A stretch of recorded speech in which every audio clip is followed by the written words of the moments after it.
광장의 목소리를 듣습니다. 소수의 목소리가 다수에 가려지지 않게 현장으로 가겠습니다. 페트롤 전북 하멘커가 간다. 후드라고 하죠. 지금 저희 환기 시설이 단 하나 그거밖에 없어요. 이제 저희가 의지하는 게 후드 그거밖에 없긴 한데 그 풍속 자체가 저희가 작년에 노조에서 요구해서 한 전라북도 20여 개 학교를 선정해서 이제 작업 환경 측정 이거저거 다른 유해 물질이랑 하니라고 했어요. 근데 단 한 군데도 전라북도뿐만 아니라 전국적으로도 이 풍속이 기준에 미치는 곳이 단 한 군데도 없다는 게. 그러니까 이제 여기서 풍속이라면 빠져나가는 네. 그 바람의 힘이 있어야만 네. 이 안에 공기가 나가는데 이게 거의 거의 유명무실할 정도로 약하다 이런 말씀이시네요. 그렇죠. 개교한 지 얼마 안 되는 학교도 마저 기준 이하로 나왔으니까. 그러니까 지금 오래된 학교들은 어쩌겠어요. 단 하나 그 후드 저희가 급식실에서 일하는 거는 그 후드에 다행히 다 빨려 나가겠거니 하고 믿고 일을 하는데 그 상황인 거죠. 보통 이제 학교마다 급식의 인원수가 학생 수에 따라서 다르긴 합니다만 상당히 많은 양의 요리를 해야 되는 게 학교 현실이잖아요.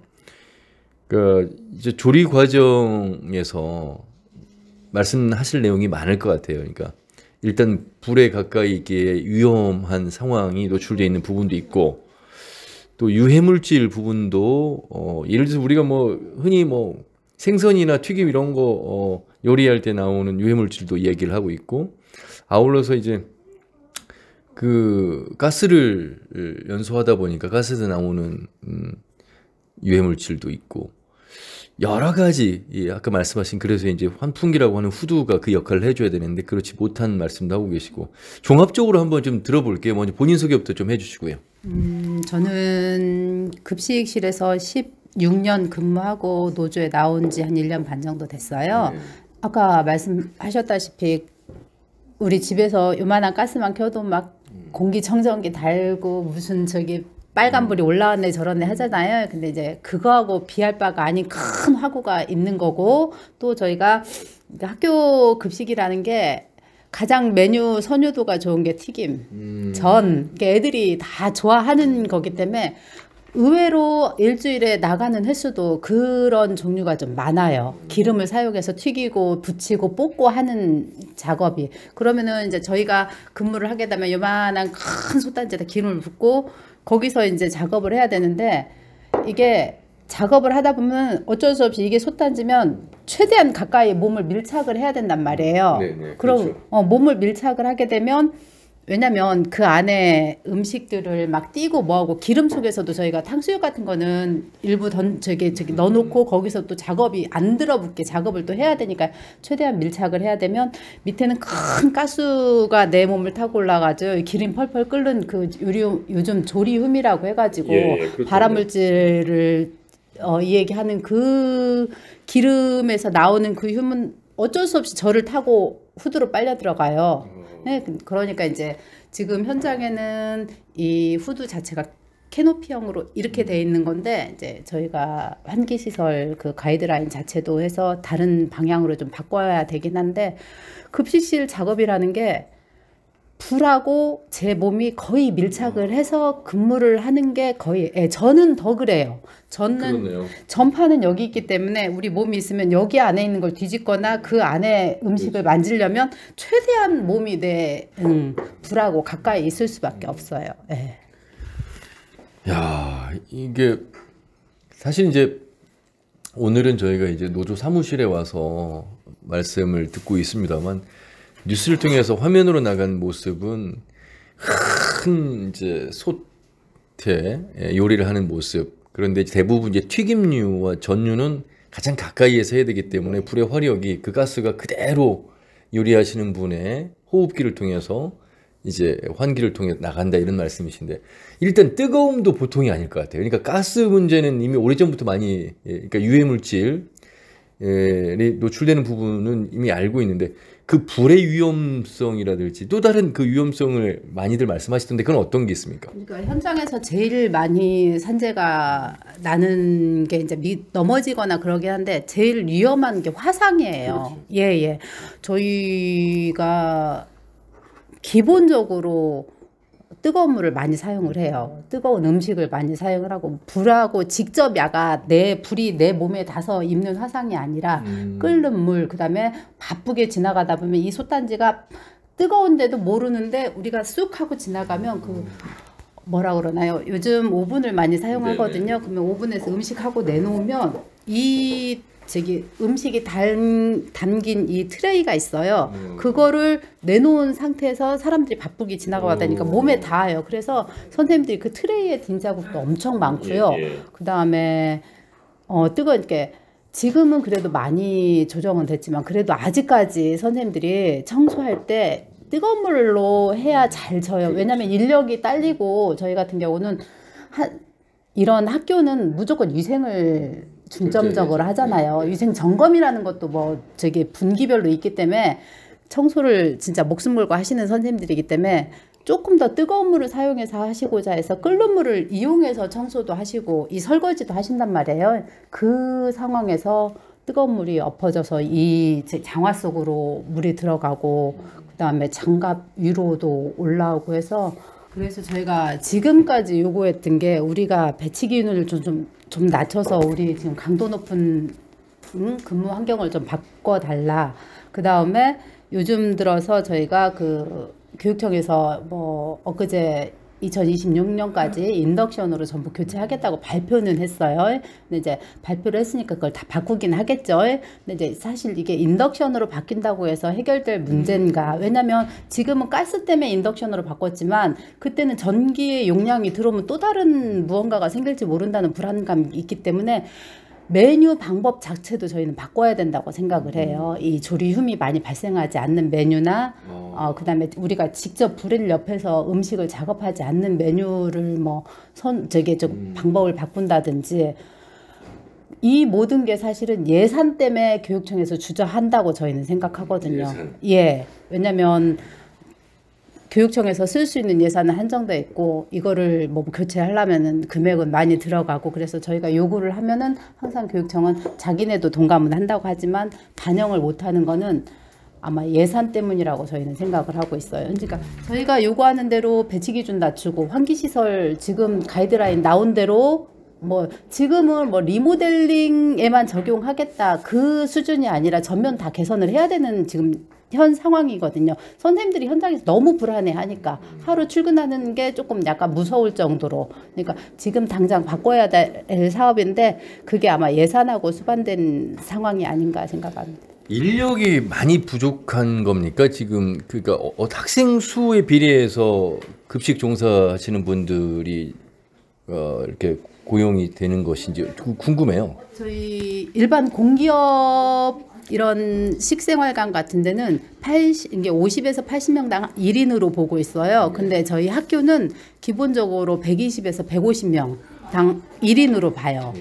그러니 거의 2배죠. 2배 정도가 저희가 공기업보다 저희가 인원이 좀 충원돼야 된다고 저희는 생각을 하거든요. 네. 와, 그러면은 예를 들어서 우리 지금 사무국장을 맡고 계신 우리 고은희 국장님이 16년간 근무하셨잖아요.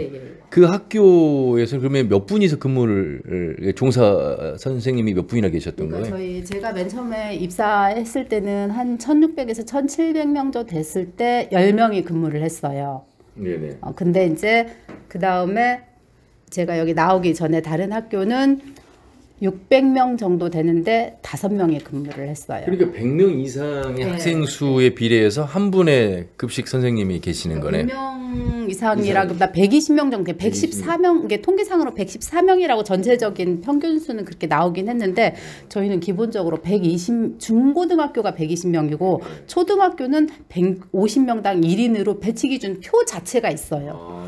네. 그 인원수 대비의 급식 선생님의 종사자가 비례한다고 보세요? 현장에서는 어떻게 보세요? 어느 정도 그럼 충원이 돼야 된다고 보세요? 그러니까 아까 말씀드린 대로 공기업 수준으로 저희는 요구를 하는 거죠. 공기업이나 다른 회사들 기준으로 50에서 80 사이 1인당 그러니까 저희 노조에서 작년에 노동 강도 측정이라는 걸 했습니다. 우리가 몸의 강도가 얼마인지 이 강도로 몇 명을 감당할 수 있는지 측정을 했는데 그 연구하신 교수님이 80명당 1인이 적정하다라고 말씀을 하셔서 저희도 그 지금 공기업 기준만 해도 조금 감당할 수 있는 수준이라고 생각을 해요. 자, 이번에는 전국 학교 비정규직 연대회의 권향림 국장님과 총체적인 좀 말씀을 또 들어보도록 하겠습니다. 국장님 안녕하세요. 수고 많으십니다. 네, 안녕하세요. 참 하멘커간다의 어떤 단골 현장이 바로 학교 비정규직 이 연대회의가 아닐까 싶습니다. 그만큼 다양한 직종의 분들이 일을 하고 계시고 아직도 목소리를 많이 내셔야 되는 상황인데 오늘 저희가 이제 오게 됐는데 최근에 어떤 이 학교 비정규직 연대회의의 가장 큰 사안은 어떤 겁니까? 네, 올해 사안은 지금 올해 임금 교섭을 놓고 교섭이 진행 중인데요. 현재까지는 우리 교육공무직원의 임금이 어떤 체계라고 할 것이 없이 주먹구구식으로 이루어져 있습니다.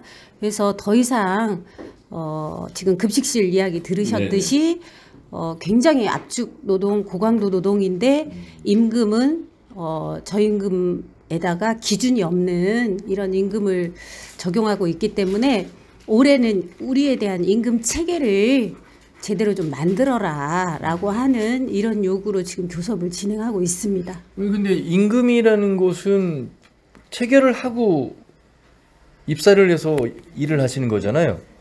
근데 임금 체계가 불분명하다라고 말씀하시는 건 왜 그렇고 또 그 현실성이 맞지 않다라고 말씀하신 내용은 또 구체적으로 어떤 내용인지도 좀 궁금합니다. 네, 저희 임금이 예를 들어 기본급이 있는데 저희 기본급이 대부분의 노동자들이 186만 8천 원을 받고 있습니다. 현재. 그런데 이 186만 8천 원을 이루는 기준이라는 게 어떤 기준에 의해서 그 임금을 지급하는지가 없고 다만 여태 노동자들이 파업이나 이런 요구들을 통해서 그 해에 임금이 결정되는 이런 구조로 진행이 되어 왔죠. 네, 그리고 예를 들어 그 명절 휴가비 같은 복리후생 임금이 이제 다른 공공기관 공무직들은 지금 복리후생 비용에 대해서 인권위원회나 법원 판결 등을 봤을 때는 적어도 복리후생 비용만큼은 정규직과 동일한 지급 기준으로 적용해서 줘라 이렇게 나오고 있는데 아직 지금 시도교육청들은 그것도 기준이 없이 그냥 노동자들이 얼마나 싸워왔냐에 따라서 결정되고 있는 상황이라 현재는 그 기준에 턱없이 미치지 못하고 있습니다.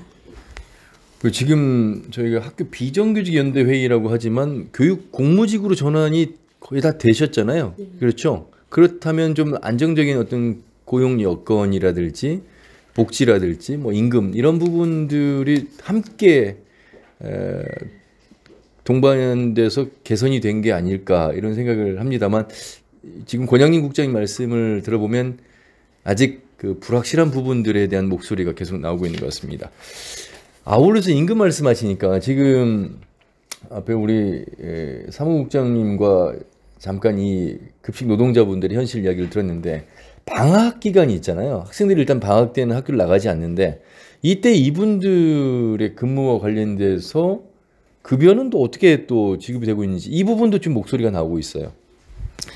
네, 저는 이 학교 비정규직 노동자들 지금은 공무직이라는 이름도 얻었지만 이 노동자들의 운영 방식이나 임금에서 가장 의아했던 게 방학 중에는 임금이 없다는 겁니다. 그런데 주변에 저를 아시는 분들이 가끔 이런 질문을 하실 때가 있어요.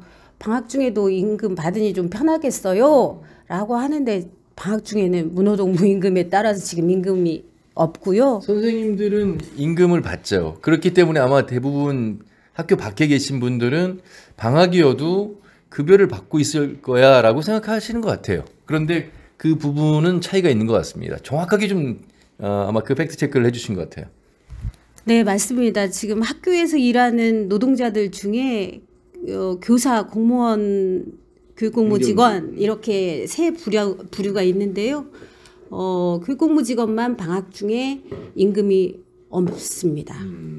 무노동 무임금 원칙에 의해서 교육공무직만 없다 이 말씀이신 거죠. 혹시 그 방학 기간에라도 일을 하게 되면 또 급여를 받는 것은 당연한 것이고, 그러면 이 급식 노동자분들 또한 학교에 학생들이 오지 않기 때문에 일을 하지 않을 것이고 역시 무임금이다 이런 말씀이시죠. 그 방학 기간에 그러면 굉장히 힘드시겠습니다. 오히려 일하시는 게 더 나은 그런 시간이 되겠다는 말씀이신데. 네. 그 지금 방학 중에 모든 교육공무직원이 임금을 못 받는 건 아니고 사무직군들은 이제 출근을 하시거든요. 행정실처럼. 그런 분들은 임금을 받지만 방학 중에 대표적으로 급식 노동자들처럼 나오지 말라 하고 방학이니까 임금이 없는 노동자들이 비율이 굉장히 높습니다. 전국에서 전라북도 교육청이 가장 높은 비율로 국회 교육위원회 그 통계에 따르면 그렇기는 해요. 근데 이 부분은 실제로 일반 기업도 일거리가 많을 때가 있고 적을 때가 있고 또 없을 때가 있습니다. 그렇다고 해서 무기직 노동자를 이 2달, 3달은 나오지 말고 임금 없이 있다가 또 다음에 나오세요. 이렇게 운영하는 곳은 학교뿐이죠. 그러면 급식 환경에서 일하시는 우리 노동자분들의 퇴사율이 좀 높을 수밖에 없겠어요. 왜냐하면 그 2달을 견디기에는 현실적으로 무임금이기 때문에 새로운 일을 또 찾아가시는 분들도 계실 수 있고, 물론 다시 또 재입사하는 율도 있겠지만 참 불안정한 그런 상황이네요. 그러니까 교육 공무직이긴 하나. 예. 네. 그 지금 보통 방학 때는 그래서 2잡, 3잡 뭐 이렇게 일을 구하고 일을 하고 계시고요. 실제로는 이제 어쨌든 고용 안정은 돼 있기 때문에 그 2달, 3달 버티기를 주로 하시지 그만두셨다가 다시 또 무기직으로 채용되기는 어려우니까 버티기 하고 계시는 상황입니다. 2잡, 3잡 하면서. 광장의 목소리를 듣습니다. 소수의 목소리가 다수에 가려지지 않게 현장으로 가겠습니다. 페트롤 전북 함앵커가 간다. 이번에는 전북교육청의 한성화 대변인을 만나서 말씀을 또 들어보도록 하겠습니다. 대변인 안녕하세요. 네, 안녕하세요. 예. 우리 새로운 서거석 교육감 시대 첫 대변인을 맡으셨고 아마 지금 이제 업무 파악하시는데 또 더 많은 시간이 필요하겠습니다만 우선 저희가 오늘 나온 이유 중에 하나는 이제 교육 공무직 가운데 급식 노동자분들의 목소리, 비단 우리 전북교육청만의 상황은 아니고 지금 전국적으로 어려움을 호소하고 있는데 여러 분야로 좀 나눠서 말씀을 좀 들어봐야 되겠습니다만 우선 지금 전북교육청에서 우리 교육 공무직의 급식 노동자분들 폐암 검사가 진행이 되고 있잖아요. 네, 맞습니다. 그래서 결과가 나오면 또 그 결과에 대한 이야기를 해야 되겠습니다만 그만큼 조리흉이라는 발암물질에 대해서 걱정하고 있고 또 고강도 노동 뭐 여러 가지 화상이라든지 낙상이라든지 또 근골격계 어려움을 호소하고 있어서 파악을 하고 계시잖아요. 예. 네. 실태 파악을 좀 해보신 말씀을 먼저 좀 들어보겠습니다. 네, 얼마 전에 급식실 노동자 작업 환경 실태 파악을 하기 위해서 20개의 학교를 대상으로 표본 측정을 실시를 했습니다. 그때는 일산화탄소 등 11개 유해인자하고 환기 상태 실태를 조사했는데요. 조사 결과 미세먼지나 초미세먼지를 제외한 유해인자는 불검출 또는 기준치 이하로 파악되었지만 튀김이나 구이 조리 과정 중에 발생하는 아까 말씀하셨던 그 미세 분진이죠. 조리흉이 유해인자이기 때문에 과다 노출될 경우에는 우리 급식 종사자님들의 건강에 위험 요소가 될 수가 있습니다. 그래서 기존에 경력 10년 이상 또는 55세 이상으로 제한되었던 급식 종사자 폐암 검사 대상을 전체 급식 종사자로 확대해서 지금 실시를 하고 있고요. 예. 네. 또 학교별로 산업안전보건 전문 업체를 계약을 통해서 근골격계 등 부담 작업 조사를 실시를 하고 있습니다. 그리고 또 산업안전보건 컨설팅도 하고 있고요. 전라북도 교육청에 3명의 전문 산업보건의가 위촉이 되어 있어서 학교에서 신청하거나 컨설팅을 실시할 때 이런 근골격계 질환 등을 호소하는 분들을 대상으로 건강 상담도 실시를 하고 있습니다. 그리고 또 작업 환경 및 근로자의 건강 상태 등을 이렇게 컨설팅 및 건강 상담을 통해서 지속적으로 지금 점검을 하고 있는 상태입니다. 네.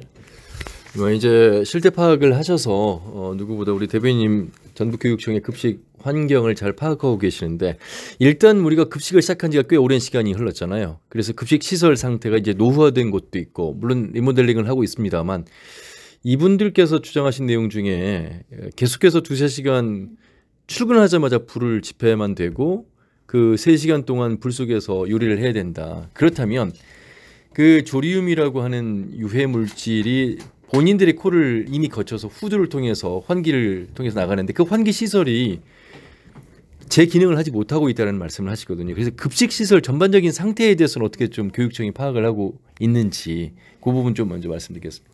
네, 이제 말씀하신 것처럼 그런 문제점들이 저희도 인식을 하고 있기 때문에 급식실 환경 개선을 지속적으로 추진을 하고 있어서 앞으로 이제 더 나아질 거라고는 생각하는데, 말씀하셨던 급식실 환기 시설은 사실 저희가 점검 희망 학교 20개를 포함해서 71개의 학교를 점검을 했거든요. 그런데 환기 설비가 고용노동부 기준에 미치지 못하는 학교가 상당수 있었습니다.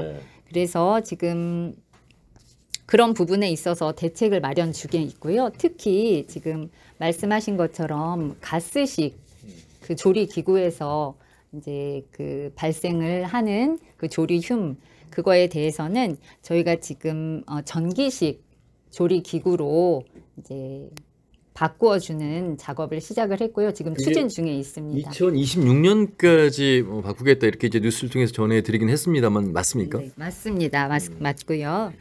그러나 지금 저희가 한 학교당 1개 정도는 의무적으로 바꾸어 주려고 하고 있는데, 또 이제 거기에 따르는 문제점이 그 이제 조리 시간이 또 그 길어지기 때문에 그런 부분에 있어서 불편함을 또 느끼시는 그 학교가 있을 수 있기 때문에 학교의 그런 희망을 받아서 지금 추진을 하고 있습니다. 인력 부분에 대해서는 어떻게 좀 이건 비단 우리 지역 교육청만의 이야기는 아닐 것 같은데 어떻습니까? 네, 그 일반적인 현상이라고 생각이 되고요. 근데 현재 인력풀 제도가 운영 중이기는 하는데 이 대체 인력 모집에 좀 어려움이 있습니다. 그래서 이제 모집이 제대로 되지 않으니 공급도 좀 어려움이 있습니다. 그래서 이런 문제점을 해결을 하기 위해서 지금 이번에 급식 노동자를 포함한 TF 팀을 구성을 했습니다. 그래서 TF 협의를 통해서 좀 보다 효율적이고 현장 중심의 대체 인력 제도가 갖추어질 것으로 기대를 하고 있습니다. 대체 인력 하실 분들이 안 계시는 거예요? 아니면 몰라서 지원을 안 하시는 거예요? 아니면 힘이 들어서 안 하는 건지, 내지는 방학에 이제 또 쉬어야 되기 때문에 이게 지속성이 없는 일이기 때문에 안 되는 것이니 어떻게 좀 봐야 될까요? 말씀하신 것처럼 지속성을 가지려면은 상시 고용이 필요한데요.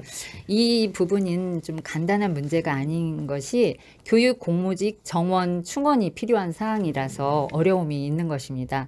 왜냐하면 교육 공무직은 채용 시 6개월간 15기간을 거쳐서 무기계약직으로 전환이 되거든요.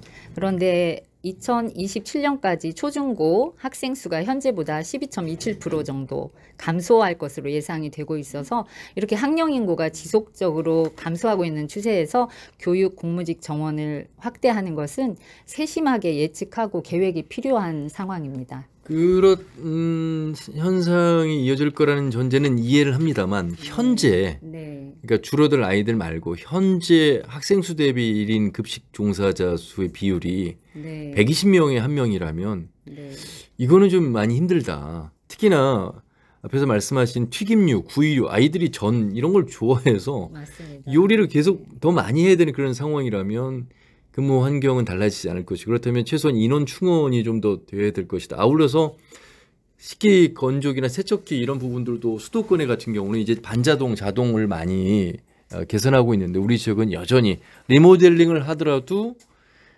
개선은 되는데 식기 세척기나 건조기는 그대로 다시 재활용을 해야 되는 상황. 그렇다면 이제 근골격계 질환자들이 많다는 것은 역시 힘든 상황이라는 거잖아요. 그러니까 무거운 걸 계속 들어서 넣어야 되는 상황이고, 이런 시설 개선이 이루어지지 않는다면 인력이라도 좀 더 충원해야 되지 않겠느냐, 이분들의 목소리거든요. 네, 이렇게 그 급식 종사자 여러분의 그런 어려움을 저희가 적극적으로 해결하려는 방향을 가지고 있기 때문에 예. 이제 지금 그 대체 인력 풀 제도 그 개선을 위한 TF 팀이 저희가 구성이 되었고 예. 이제 그 TF 협의를 통해서 이러한 어려움들도 또 저희가 협의를 하게 되지 않을까 싶고요. 저희가 예산이 허락하는 범위 안에서는 적극적으로 그런 시설 개선과 그런 여건을 개선하려는 의지를 가지고 있기 때문에 예. 좋은 결과가 있을 걸로 예상됩니다. 예. 이런 부분들을 좀 차근차근 고민을 좀 하고 계실 텐데 어떤 계획들을 좀 큰 틀에 세우고 계신지 좀 들어보겠습니다. 말씀하신 것처럼 교육 공무직원이 조리 실무사를 포함해서 40여 개 그렇죠. 직종으로 이루어져 있거든요. 그래서 지난번 단체 협약을 통해서 장기 재직 휴가, 방학 중 비상시 직종의 근무일수 확대, 그리고 유급 휴가 신설 등 처우 개선에 노력을 했고요.